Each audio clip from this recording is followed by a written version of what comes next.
What if I told you football might be writing one last fairy tale, a story of redemption, a story of a nation that once relied on one man and now returns with an army of them, a team so balanced, so ruthless that even France and Argentina should be afraid. Because in 2026, the football world might finally witness the impossible: Cristiano Ronaldo lifting the World Cup. And if you think that sounds crazy, wait till you see the evidence, because this Portugal is nothing like the one you remember. Stay till the end, because by the time this video is over, you'll believe it too. Let's rewind. Portugal has always had talent. From Figo and Deco to Ronaldo and Pepe, they've produced legends, but there was always something missing: consistency, depth, balance. In 2006, they came close. In 2016, they shocked Europe, winning the Euros not through domination, but through resilience. And then came 2022, a World Cup that should have been their breakthrough, but ended in heartbreak.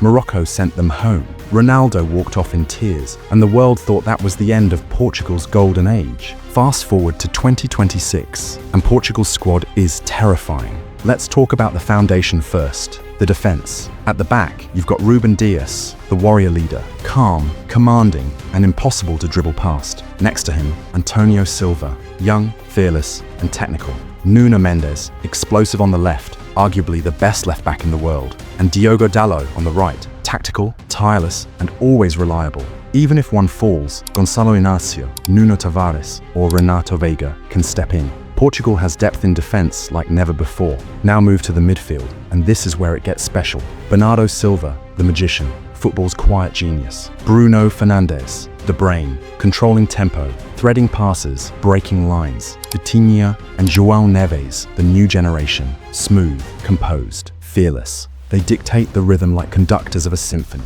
Then there's Ruben Neves and Palhinha, the muscle and balance, destroyers who can build. Every big team dreams of a midfield like this. Portugal has 3 versions of it. And the attack, oh, the attack. Rafael Leão, lightning in human form. When he runs, defenders panic. João Felix, reborn and unleashed, pure elegance on the ball. Pedro Neto, fast and direct. Francisco Conceição, unpredictable and fearless. Gonçalo Ramos, the poacher who lives for big moments. And of course, Cristiano Ronaldo, the symbol, the captain, the eternal threat. But it's not just about names, it's about what these names represent. Speed, intelligence, versatility. Portugal can play possession football or counter like lightning. They can dominate or destroy. This team can adapt to any opponent. And in tournaments, adaptability wins trophies. No army wins without a general. And Portugal's general might be the most underrated in football, Roberto Martínez. He took Belgium's golden generation to a World Cup semi-final in 2018.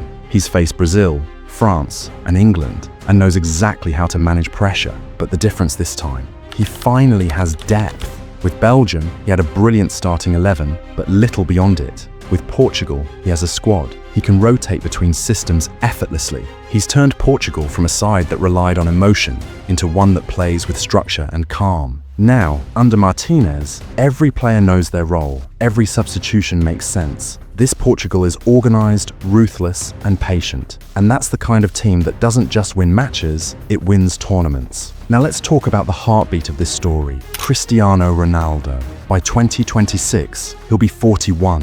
People say he'll be too old, too slow, past his prime.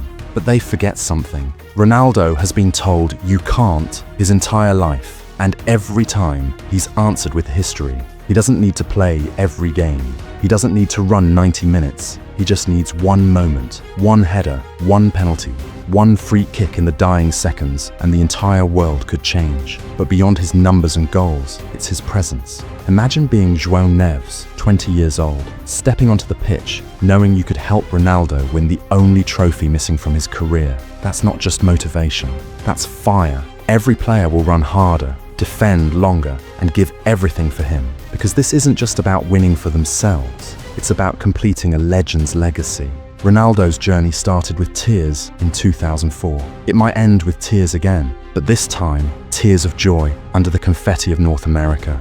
Talent wins games. Mentality wins tournaments. And this Portugal team has both. They've faced heartbreaks. They've lost semi-finals, quarter-finals, finals. They've been called lucky, overrated, Ronaldo dependent. But pain does something to a team.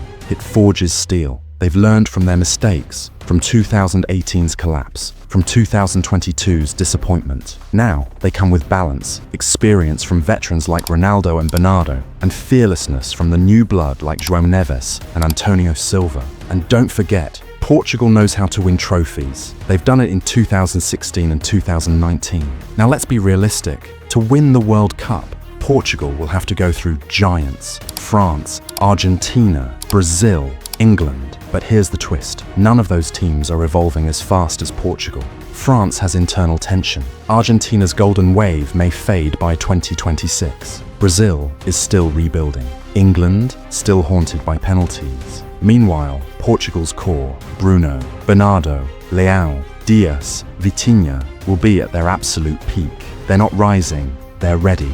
And if football has ever rewarded a team for balance, timing, and hunger, 2026 might finally be Portugal's turn. So when that final whistle blows in 2026 and the confetti falls over the stadium in North America, picture it: Bruno lifting Ronaldo in tears, Leão smiling, Martinez clapping from the sidelines, and Cristiano, 41 years old, holding the World Cup in his hands. That image would be more than football.